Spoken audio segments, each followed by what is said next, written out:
Ratsaivina kosa dia omaly no namoaka ny heviny mahakasika ny lalàna manokana momba ny satany Antananarivo ny teo anivon'ny fitsarana avy momba ny lalam-panorenana. Manana ny fomba fijeriny mahakasika izay ny antoko politika mapara ho azy ireo tsy azo idivirana izay fanapahan-kevitry ny HCC izay saingy tsy ankasitrahana izy ireo nefa izany.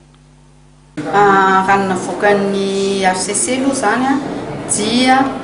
ilay article faha-efatra dia hoe tsy mifanaraka amin'ny lalam-panorenana ary iny efa nisy ady hevitra hatramin'ilay projet de loi voalohany indrindra. Zany hoe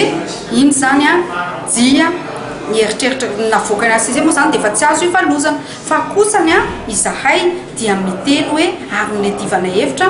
dia voalaza ny lalam-panorenana izay article 95 alinéa 18 dia milaza mazava tsara fa zay santa manokana n'Antananarivo azy noho izany dia tokony ho atao ao anatina lalàna izany santa manokana n'Antananarivo izany. Ka zay zany dia gaga ihany tamin'ny famoahana ireny hoe fa ahoana ary ny tsy voajeriny mpahay lalàna tao amin'ny fitsarana avy lalam-panorenana izany article 5 zany mitondra ny alinéa 18 ka noho izany ny teninay dia tsotra ihany maninona re